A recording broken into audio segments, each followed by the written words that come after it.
Welcome back, everyone. Before we dive in, make sure you drop your thoughts and the lessons you took from this story in the comments. And don't forget to like and subscribe. Let's get into it. My name is Malcolm Reed. I am 38 years old. And until recently, I believed I had a solid grasp on what loyalty and partnership were supposed to look like. I should have seen it coming when Rochelle insisted that I attend the firm's holiday party. For 3 years, it had always been the same line from her. You would be bored. It is just work, people. Suddenly this year it became, I would love for you to meet my colleagues. It is important that you come. That switch alone should have made me pay closer attention. The party was held at a high-end restaurant in downtown Charlotte, North Carolina, the kind of place that framed its menu like artwork and charged $50 for a steak it called artisanal. The firm had rented out the private event space, crystal chandeliers, white linens, and a view of the skyline glittering through floor-to-ceiling windows. It was the sort of venue chosen less for comfort and more for the impression it made on people who posted photos of their lives. When we walked in, a host in a tailored suit greeted Rochelle by name and handed us champagne flutes before we had even taken off our coats. The evening started the way corporate events usually do. Rochelle guided me from group to group, her hand resting lightly on my arm as she introduced me around. "This is my husband, Malcolm," she said, over and over, with that polished smile she used on clients and opposing counsel.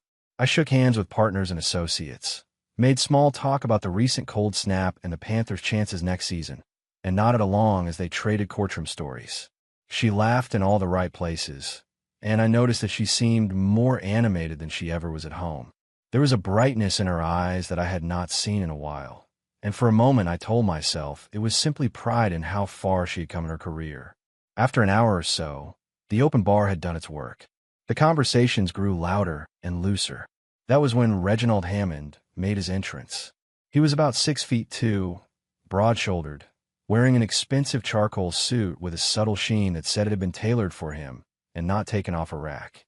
His tie was perfectly knotted, his beard meticulously edged, and he moved through the room with the kind of easy confidence that comes from a lifetime of never being told no. People turned to greet him as he passed, some clapping him on the back, others leaning in a little too eagerly. I watched him work the room as if he owned it and thought, without understanding why, that he probably believed he did. The firm had about 40 people there that night, partners, associates, paralegals, administrative staff, plus spouses and significant others. It was a respectable crowd for a mid-sized law firm.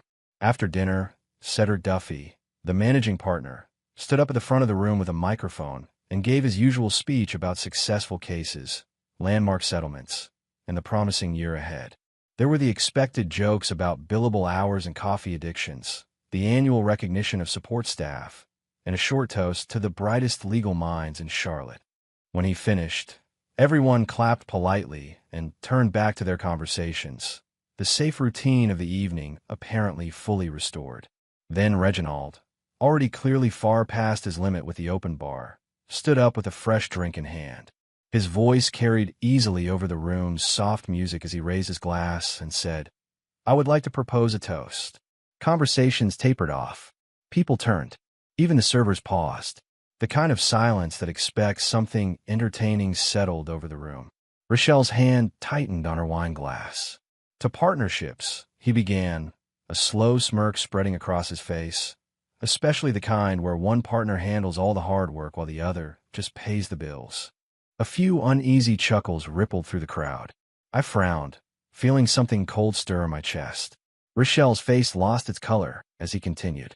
"And to clueless husbands who fund their wife's ambitions while someone else takes them to the top, both professionally and personally, if you know what I mean." This time the laughter was not polite or hesitant. It was full and loud, the kind of laughter that comes from people who understand the joke completely. More than a few of them looked directly at me as they laughed. Rochelle reached for Reginald's arm and hissed, "Sit down, Reggie. You have had enough."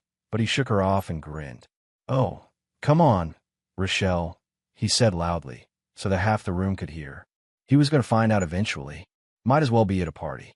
The laughter grew sharper, edges cutting through the space between us. I sat there with my napkin in my hand and counted to 10 in my head.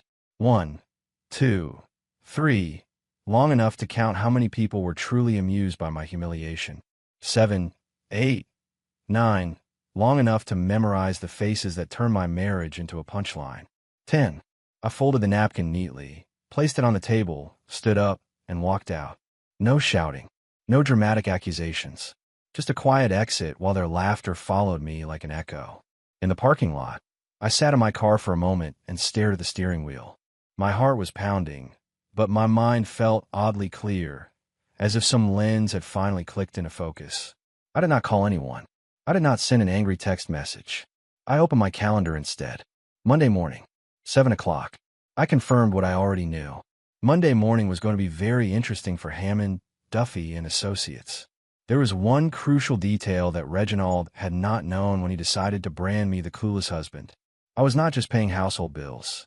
I was the anonymous benefactor whose money had been keeping his law firm alive for the past 3 years. Hammond, Duffy, and Associates had been hemorrhaging money since 2021.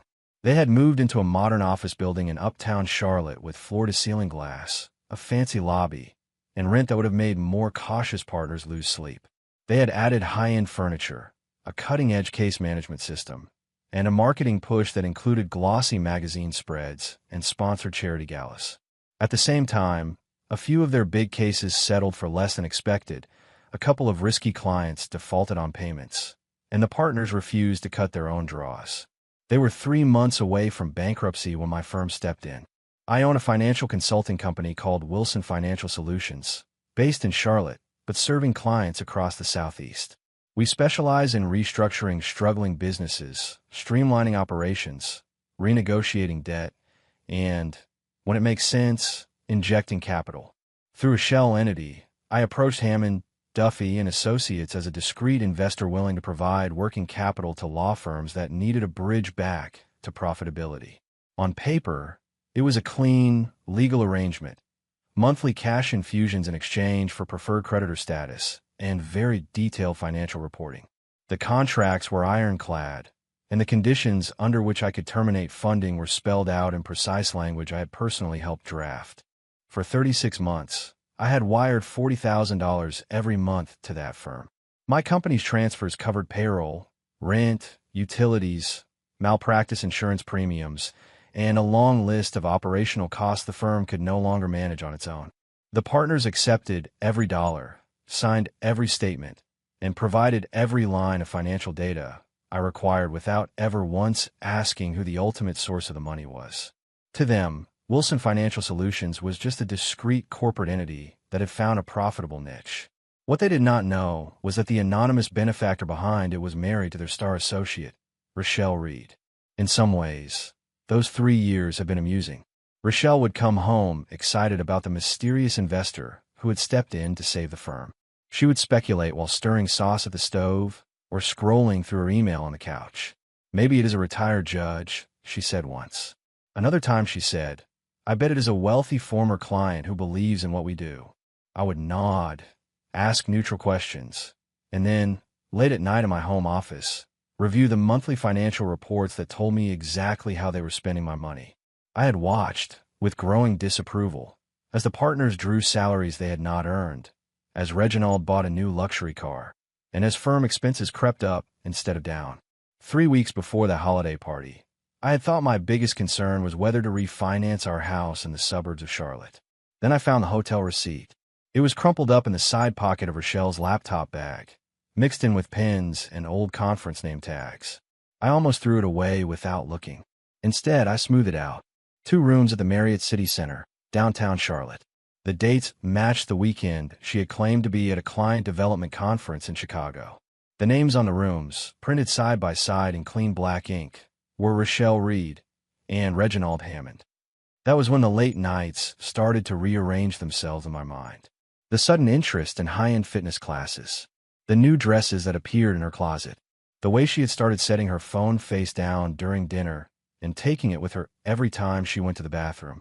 All the classic signs people joke about in group chats and office gossip, signs I had never believed would apply to my marriage, suddenly lined up in a pattern that was impossible to ignore. I could have confronted her that evening. I could have held up the receipt when she walked through the door and demanded an explanation. I imagined, in rapid flashes, the tears, the half-truths, the denial, the "you are overreacting." I imagined the long cycle of lies and arguments that cheaters always seem to depend on to survive. Instead, I did what I do best. I gathered information. Numbers and patterns had always spoken more clearly to me than emotional outbursts ever could. I started with what I already had: her credit card statements, the firm's financial reports, and the billing records associated with my company's funding. I traced restaurant charges to places Rochelle had never mentioned, hotel stays booked under her card on weekends she had sworn she was buried in case files, and retail purchases from jewelry stores like Tiffany's in Atlanta that I certainly had not stepped into with her. The more I examined, the clearer the picture became. Rochelle and Reginald were not having an impulsive fling. They were conducting a sustained, carefully coordinated affair, funded in no small part by the money my company had been pouring into his failing firm. That was when I hired a private investigator. His name was Jerome Walker, a quiet man in his 50s with a calm voice and a reputation for thorough work in Charlotte and Atlanta. We met at my office after hours. I closed the door, set a stack of documents on the conference table, and said, "I need confirmation, documentation, and a timeline." Jerome listened without interrupting, then asked a few pointed questions about Rochelle's schedule and the places she claimed to be. He slid a contract across the table. I signed, and for the next 3 weeks he and his team shadowed them. The photographs were brutal in their clarity.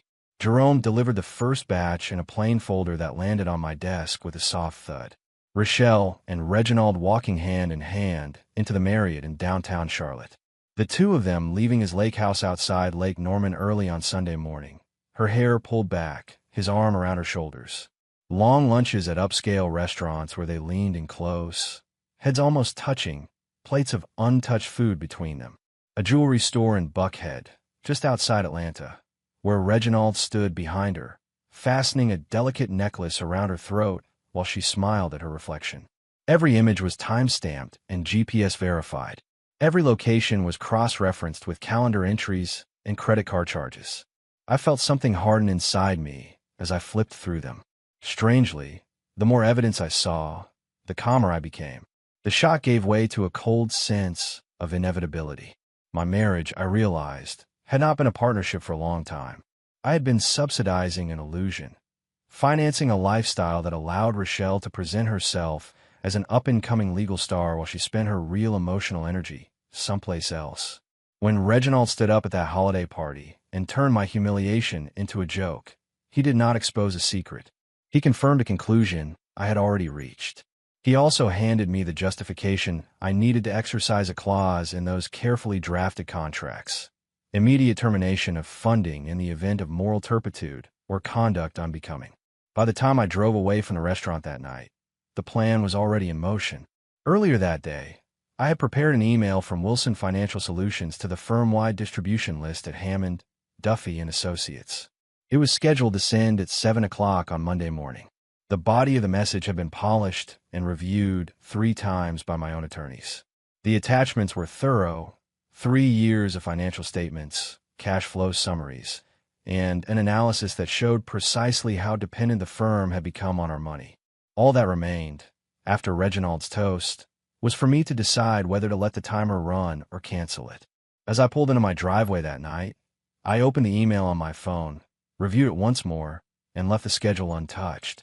Monday morning, at 7 o'clock, I was already at my office in uptown Charlotte. The city was just waking up, sunlight touching the tops of the buildings.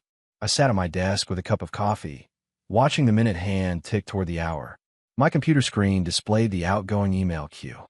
At exactly 7 o'clock, the termination notice left our server. 3 seconds later, my phone vibrated with the first notification. Then another, and another. Within a minute, my screen was lit up with alerts from the firm's distribution list and from Rochelle's inbox, where I still had shared access to one of her linked accounts from before she joined Hammond, Duffy & Associates. The subject line was simple: Wilson Financial Solutions, contract termination notice. The message itself was even simpler. Effective immediately, Wilson Financial Solutions is withdrawing all funding from Hammond, Duffy & Associates. 36 months of financial support totaling $1,440,000 has been terminated due to breach of professional conduct and complete disrespect for the institution of marriage. The anonymous benefactor who has been keeping your firm operational wishes to inform you that he is the husband of your associate and that he was present at Friday evening's holiday party. Your toast was noted. Final payment processed. Good luck. Below that, in neat rows, were attachments showing exactly how deeply their survival had depended on my money. At 7 o'clock and 3 minutes, my office phone rang. The caller identification showed an unfamiliar number, but I recognized the area code and the timing. I answered. "Malcolm Reed," I said. There was a breath on the other end, then a strained voice. "Mr. Reed, this is Cedric Duffy. I need to speak with you immediately about this email." His words came out fast, wrapped in disbelief. "Good morning, Mr. Duffy," I replied. "I assume you received our communication." He did not bother with pleasantries. "You cannot pull funding like this without notice. We have contracts, payroll obligations, cases in progress. We have employees who depend on us." I leaned back in my chair and glanced at the contract file open on my screen. "Actually," I said, keeping my voice even, "I can. Section 12 of our agreement allows for immediate termination in cases of moral turpitude or conduct unbecoming. I would say that publicly humiliating the spouse of your anonymous benefactor in front of 43 witnesses qualifies." Silence spread across the line. When Cedric spoke again, his voice was quieter. "You are her husband," he said slowly, as if the words did not quite fit together in his mind. I corrected calmly. "And I was the man your partner chose to mention in his toast on Friday night." Cedric began to talk about legal action, breach of contract, and injunctions. I listened until he ran out of steam, then explained that my attorneys had reviewed every clause and every email. "You are welcome to sue," I added. "Of course, you will need funds for litigation. That may be difficult to secure in about 2 weeks." By 8 o'clock, Rochelle's name had appeared on my phone 3 times. I let each call go to voicemail. Her first message was shaky. "Malcolm, please, I just got an email from accounting. What is going on? Call me." The second was louder, edged with anger. "You cannot do this. You cannot torpedo my entire firm because you are mad at me. This is not just about us." The third was almost a sob. "People are panicking. Clients are calling. Please pick up. We need to talk." Reginald's number appeared next, followed by a blocked caller a few minutes later. I ignored them all. Instead, I logged into the banking portal for Hammond, Duffy, and Associates, which I still had access to as part of our wind-down procedure. At 8 o'clock and 30 minutes, someone at the firm attempted to draw from their primary line of credit. The request bounced back, maxed out. At 9 o'clock, a frantic attempt appeared in the log, an online application for emergency funding from their business bank in Charlotte. It was declined in less than 20 minutes. Their debt-to-income ratio, which I knew better than they did, made them toxic. By 9 o'clock and 30 minutes, word had started spreading through the local legal community. My phone buzzed with messages from colleagues asking, "Is the rumor about Hammond and Duffy true?"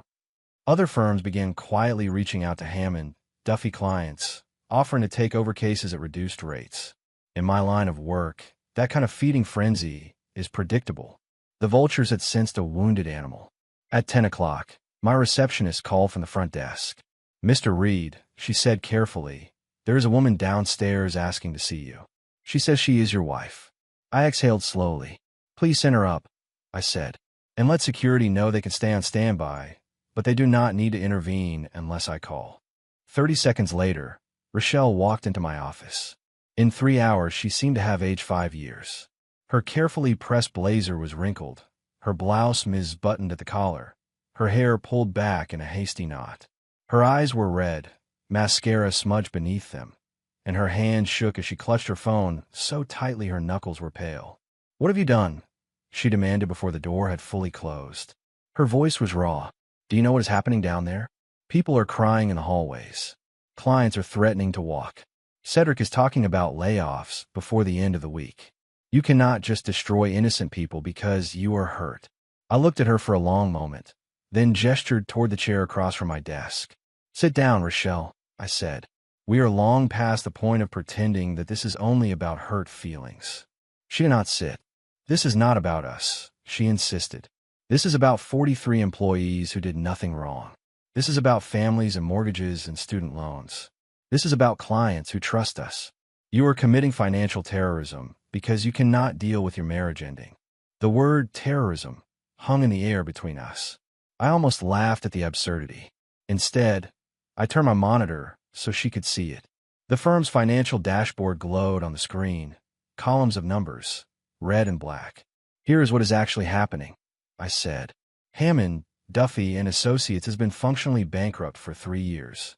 Without Wilson Financial Solutions, you would have shut your doors in 2021. Every paycheck your colleagues received, every rent payment your landlord accepted, every client you had the resources to represent was made possible by my company's money. I pointed to the monthly operating expenses. Your firm's expenses average $68,000 per month. Your actual revenue from client fees averages $41,000. That is a $27,000 shortfall every single month. Guess where that gap was covered? Rochelle stared at the screen, reading the columns, her lips moving silently as she processed the numbers. I continued. Your boyfriend, Reginald, has been drawing a partner salary of $12,000 a month from a firm that can only generate about 60% of its operating costs. The other 40% came from my company. From the clueless husband he mocked at the holiday party. So when you talk about innocent people, remember that those jobs and those paychecks existed only because the man you betrayed chose to keep your professional world intact. Her shoulders slumped. You mean, she whispered, I said, cutting her off, that every expensive dinner he bought you, every weekend trip to his lake house at Lake Norman, every piece of jewelry he wrapped around your wrist, all that was paid for ultimately with money that originated from me. She sank slowly into the chair, the fight draining out of her. Her eyes drifted back to the monitor, then down her hands. I did not know, she said quietly. I knew the firm was struggling a few years ago, but Cedric said we had new funding, that we were turning a corner. She swallowed. I did not know it was you. There was a long silence. I let it stretch. Finally, she looked up. There has to be something we can do, she said. Some way to fix this. The firm has been around for 15 years. It has a reputation, history, clients who depend on us. I corrected. Past tense. As of this morning, Hammond, Duffy and Associates has maybe 10 days before you default on your office lease. 2 weeks before your malpractice insurance lapses. 3 weeks before the state bar in North Carolina starts asking questions about client trust accounts and how funds were handled during your collapse. My phone buzzed with incoming text messages. I glanced at the screen and turned it so she could see. 2 new messages from Reginald. The first read, "We need to talk. This is bigger than whatever problems you have with your marriage." The second said, "I can fix this. There is money available from other sources. Give me 48 hours. I raised an eyebrow. Your boyfriend seems to believe this is negotiable, I said. Should I tell him he is mistaken, or would you like that honor? Rochelle's eyes filled again. This time, the tears were not about losing me. They were about watching the life she had constructed crumble in a single morning. Please, she said, her voice breaking. I know I made terrible choices. I know I hurt you. But these people did not. The paralegals, the receptionists, the associates who had nothing to do with this. They do not deserve to lose their jobs because I was selfish. You can punish me. File for divorce. Take everything. Just do not destroy them. You are right, I said. They do not deserve this. Which is why you're going to do something for them. She stared at me warily. You're going to leave this office, drive straight to Hammond, Duffy and Associates, gather every employee in that conference room with the glass walls you like to brag about, and explain exactly why they're losing their jobs. You're going to tell them about the hotel rooms, the weekend trips, and the public humiliation of the man who kept their firm solvent for 3 years. You're going to tell them that the anonymous benefactor they toasted at last year's retreat in Chicago just watched their managing partner laugh, while his colleague mocked that benefactor's marriage. Her face went pale. I cannot do that, she whispered. If I stand in front of them and admit all of that, my career will be over. No one will ever hire me again. Your career ended the moment you decided to cheat, and then let your lover turn our marriage into a joke, I said calmly. The only question now is whether you end it with honesty or let everyone else piece together the truth from rumors and bankruptcy filings. Before she could respond, there was a knock on my office door. My assistant stepped inside. Mr. Reed, she said, glancing uneasily at Rochelle, there's a man here to see you. He says his name is Reginald Hammond. He is insisting that he will not leave until he speaks with you. I felt a slight, cold satisfaction settle over me. Send him in, I said. This should be enlightening. Rochelle's head snapped toward the door as it opened. Reginald walked in, as if he were entering a courtroom, shoulders squared, jaw tight.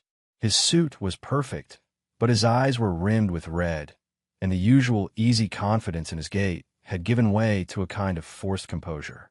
He stopped short when he saw Rochelle sitting there, her face streaked with dried tears. For a moment, no one spoke. The tension in the room felt heavy, pressing against the windows. Well, I said at last, gesturing to the empty chair beside her, this is convenient. Both participants in the collapse of my marriage in one place. Please sit down, Reginald. We have a great deal to discuss. He remained standing. This has gone far enough, he said. I do not know what kind of game you are playing, but you are hurting people who did nothing to you. The firm employs more than 40 people. These are good people with families, with responsibilities. You cannot just shut us down because you are upset. Interesting, I replied. You seemed far less concerned about good people when you stood up in that restaurant and made a joke about a clueless husband in front of your entire staff. His jaw tightened. I was drunk, he said. It was a stupid comment. I have already apologized to Rochelle. I will apologize to you. But this nuclear response is completely disproportionate to a mistake at a party. I opened my laptop and clicked on a folder labeled Evidence, Hammond. Let's be clear, I said, turning the screen so both of them could see. This is not about a single comment at a party. This is about a year-long affair that you conducted with remarkable arrogance. These are photographs taken over the last 3 weeks. I clicked through the images. Here you are, checking into the Marriott downtown with Rochelle. Here you are together at your lake house near Lake Norman. Here, shopping for jewelry in Atlanta. Here, having intimate dinners at restaurants she never mentioned to me. Every photograph has a timestamp. Every charge is matched to a credit card record. You did not just have an affair. You waved it in the world's face. Rochelle stared at the screen, her hand covering her mouth. Where did you get all of this? She asked. Private investigator, I said. Jerome Walker. 3 weeks of round-the-clock surveillance. It is impressive how much can be documented when someone finally pays attention. Reginald sank into the chair, the fight going out of him. Look, he said, his tone shifting to something almost pleading. This situation spiraled. We did not intend to hurt you like this. Ending an entire law firm is not going to fix your marriage. You are right, I said. Nothing's going to fix my marriage. It ended the moment you both chose to treat it as entertainment. This is not about repairing something broken between Rochelle and me. This is about enforcing consequences. I opened another folder on my desk, printed financial records from Hammond, Duffy, and Associates. Without Wilson Financial Solutions, your firm has been losing an average of $27,000 a month since 2021. The only reason your quarterly reports show profit is because we classified our funding as consulting fees and performance-based bonuses. Remove those, and you are deep in negative territory. I spread the documents across the desk. Your monthly operating costs, $68,000. Your average monthly revenue, $41,000. Shortfall, $27,000. Multiply that by 36 months, and you reach nearly $1 million in losses that my company covered. The total funding, as you saw in the email, is $1,440,000. You did not just lean on us. You built your entire operational structure on the assumption that we would keep wiring money forever. Reginald looked from the documents to me, his expression pale. There has to be another option, he said. Emergency loans, new investors, partner contributions. We have relationships in this city. We can raise capital. I shook my head. I have already checked. Your firm's debt-to-asset ratio makes you a high-risk borrower. Your lines of credit are maxed out. None of your partners have the liquid net worth to cover a 7-figure shortfall. And any serious investor who does the due diligence I did will see 3 years of mismanagement and dependence on a single benefactor who just walked away. My phone buzzed again. This time I answered. Malcolm, said a familiar voice. Arthur Johnson here. I just left the courthouse. Arthur had been my personal attorney for years. How did it go? I asked. Both Rochelle and Reginald watched me closely. The divorce petition has been filed, Arthur said. irreconcilable differences, with detailed documentation of adultery attached in an exhibit. Given your prenuptial agreement and the evidence, this should move fairly quickly. I also drafted the civil complaint against Hammond, Duffy, and Associates as requested. I let that hang in the air for a second. "Thank you, Arthur," I said. "Anything else?" He cleared his throat. "Just one note. The alienation of affection and intentional infliction of emotional distress claims are solid, especially with the holiday party witnesses. We should discuss settlement strategy this afternoon." "We will," I replied. "Talk soon." I ended the call and looked at Rochelle. Her face had gone ashen. "You filed for divorce," she said, her voice barely above a whisper, without even talking to me. "We're talking now," I replied, although there is not much left to discuss. I turned to Reginald. "Arthur has also prepared a civil suit against your firm," I said. "Alienation of affection, intentional infliction of emotional distress. Your little performance at the holiday party, witnessed by more than 40 people, counts as deliberate humiliation." Reginald jumped to his feet. "You cannot sue an entire firm over personal relationship issues," he said. "That is ridiculous." "I can," I replied, "when the firm's leadership actively enabled and joked about an affair that involved the spouse of their anonymous benefactor. The damages could easily exceed your malpractice insurance coverage." The room was quiet except for the soft hum of the building's ventilation. I stood up and walked to the window, looking down at the morning traffic on the street below. "So here's where we stand," I said without turning. "Wilson Financial Solutions has permanently terminated all funding. Hammond, Duffy, and Associates will be bankrupt within 2 weeks. Rochelle will be unemployed within days, and her reputation will follow her into every interview she attempts. Reginald will lose his partnership, his income, and likely face disciplinary action from the state bar for conduct unbecoming an attorney. I, on the other hand, will be single, financially secure, and free of both of you." I turned back to face them. Rochelle's shoulders were hunched, her eyes unfocused. Reginald stared at the carpet. "Is there truly nothing we can do?" Rochelle asked quietly. "Nothing at all. The only choice you have now," I said, "is whether you leave quietly or drag this into even more public spectacle. Either way, the outcome is the same." I pressed the intercom button on my desk. "Please have security escort our guests out of the building," I told my assistant, "and let them know that our attorneys will be filing restraining orders by the end of the business day." Neither of them argued. They both rose, moving like people who had suddenly realized the ground beneath them was not solid.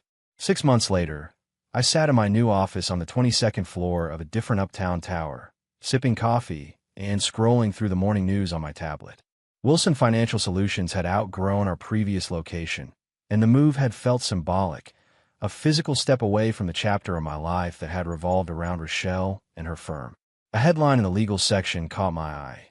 "Former Hammond, Duffy partner faces disciplinary hearing for professional misconduct." I tapped the article. The piece detailed Reginald's ongoing battle with the North Carolina State Bar. Several former clients had filed complaints alleging unprofessional conduct, including inappropriate comments made at social events and neglect of their cases during the firm's collapse. The article mentioned testimony from attendees at that infamous holiday party. The Bar Association had opened a formal investigation, and the hearing was scheduled for later that month. Paragraph by paragraph, the article laid out how his reputation had deteriorated. The story went on to describe what had happened after Hammond, Duffy, and Associates filed for bankruptcy. Reginald had attempted to launch his own practice in a smaller office on the outskirts of Charlotte. He had even put up a polished website with an impressive biography. But malpractice insurance companies have long memories and strict risk assessments. Premium quotes for an attorney whose previous firm had imploded under a cloud of moral turpitude and financial mismanagement were astronomical. He could not make the numbers work. Eventually, he closed the doors of his solo venture and accepted contract work as a document review attorney for a large outsourcing company in Charlotte. Document review is necessary work, but it is far from glamorous. The article described rows of lawyers hunched over computer screens in a converted warehouse, clicking through pages of scanned contracts and emails for hours on end, flagging terms according to preset criteria. No meaningful client contact, no arguments in court, no high-stakes negotiations, just relentless, repetitive analysis, paid by the hour. According to the article, Reginald's rate was $25 an hour, with no benefits, no guarantee of long-term employment, and no real opportunity to rebuild his professional status. Rochelle had not fared any better. In the months after the firm's collapse, word spread quickly through Charlotte's legal community about why Wilson Financial Solutions had withdrawn funding. When more than 40 employees lose their jobs because of one person's choices, people talk. Someone shared a copy of the termination email. Someone else repeated details from my civil complaint, which had been filed publicly before it settled. By the time Rochelle started sending out her resume, hiring partners already knew her name and the story attached to it. She tried to reinvent herself as an independent legal consultant specializing in litigation strategy. She put together a website, scheduled coffee meetings, and attended networking events in Charlotte and nearby cities like Raleigh and Atlanta. But whenever potential clients dug into her background, they found the same narrative: an associate whose affair with a partner contributed to the implosion of a law firm and the unemployment of dozens of colleagues. Few people were willing to bring that kind of baggage into their offices. The consulting inquiries trickled in at first, then dried up.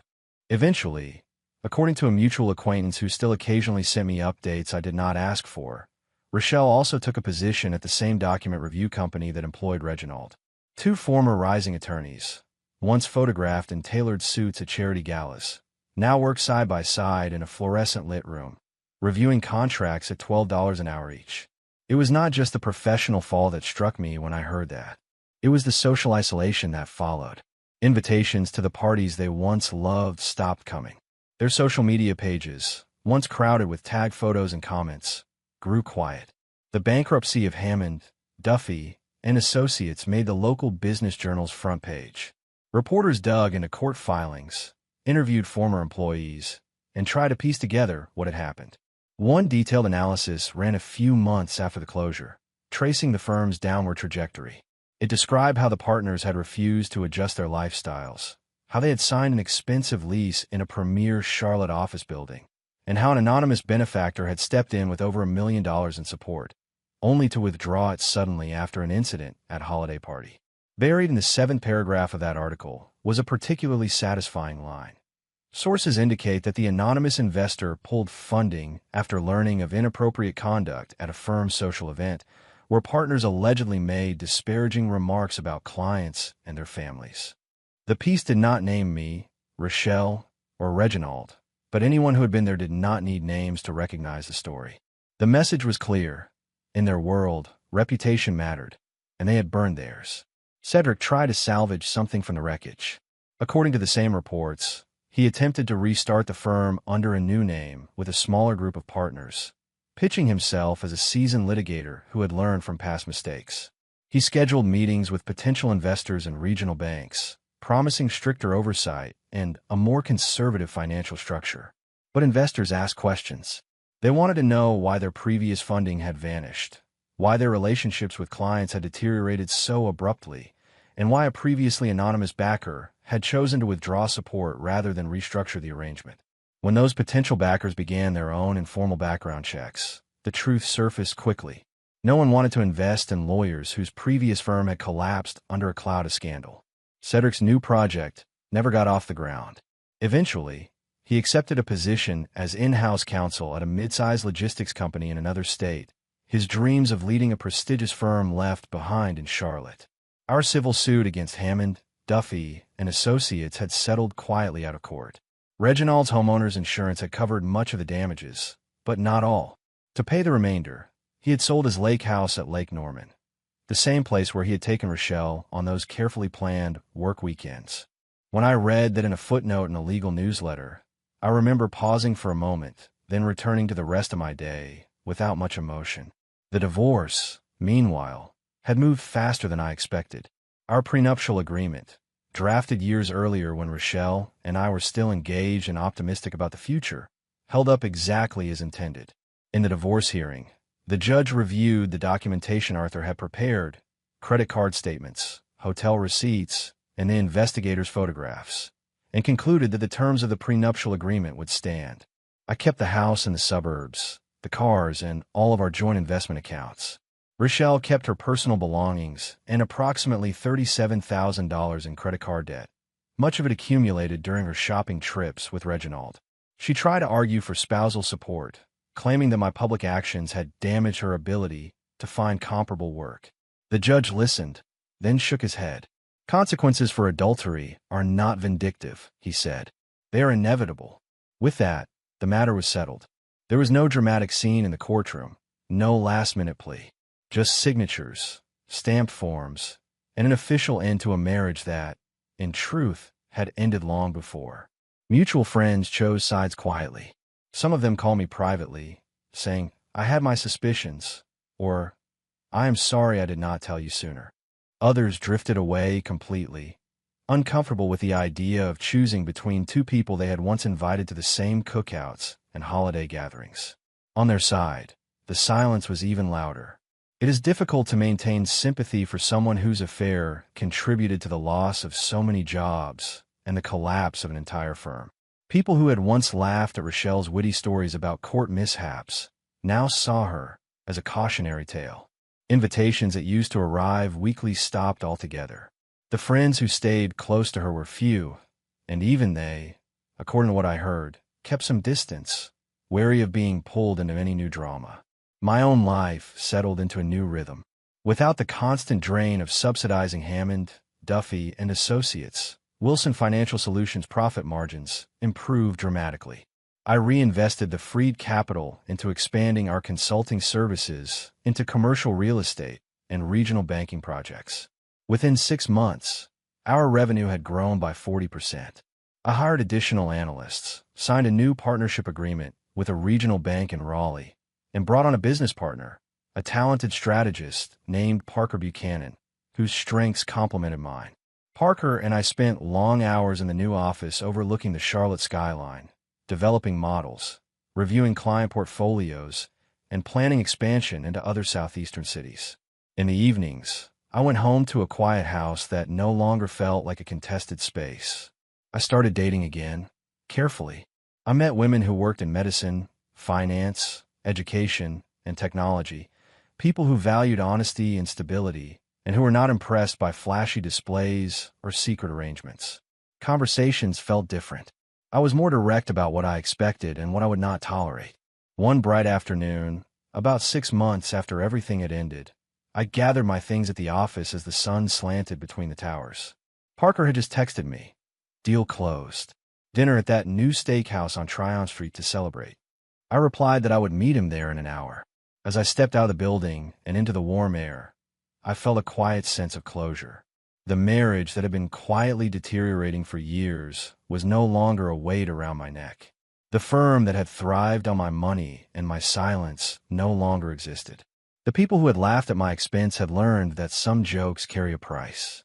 I walked toward the parking deck, scrolling through my calendar to review the next day's meetings. When I reached my car and looked up, I noticed a familiar figure across the street. Rochelle was stepping out of a squat brick building that housed a document review company where I knew she now worked. The sign on the door advertised Legal Document Solutions, Contract Review and Discovery Support. She wore a navy suit that had seen better days and carried a tote bag slung over one shoulder. Her posture was tired, her movement slow. She stood on the sidewalk, staring down at her phone, scrolling with a kind of distracted hopefulness, as if expecting a message that refused to arrive. The late afternoon light caught the faint lines around her eyes that had not been there a year ago. For a moment, our eyes met across the street. Recognition flickered between us. She raised her hand slightly, halfway to a wave, as if uncertain whether she should acknowledge me or pretend she had not seen me. I felt no urge to walk over, no impulse to speak. There was no anger left, no satisfaction in seeing her diminished, no curiosity about her day or her plans. There was only a clean, cool sense of distance. Whatever story had once connected us had reached its final page. I unlocked my car, got in, and started the engine. As I pulled out onto the street, I glanced briefly in the rearview mirror. Rochelle still stood on the sidewalk, watching my car move away, her hand lowered to her side. Traffic flowed between us, and then she was just another figure in the background of a city that kept turning. I turned my attention back to the road and to the evening ahead. dinner with my business partner, new contracts to finalize, a life that no longer revolved around secrets I did not know existed. The chapter that had begun with a humiliating toast had ended, finally and completely, on my terms. If you enjoyed this story, please like, comment, and share this video with your friends. Subscribe and turn on the notification bell so you never miss a powerful story drop.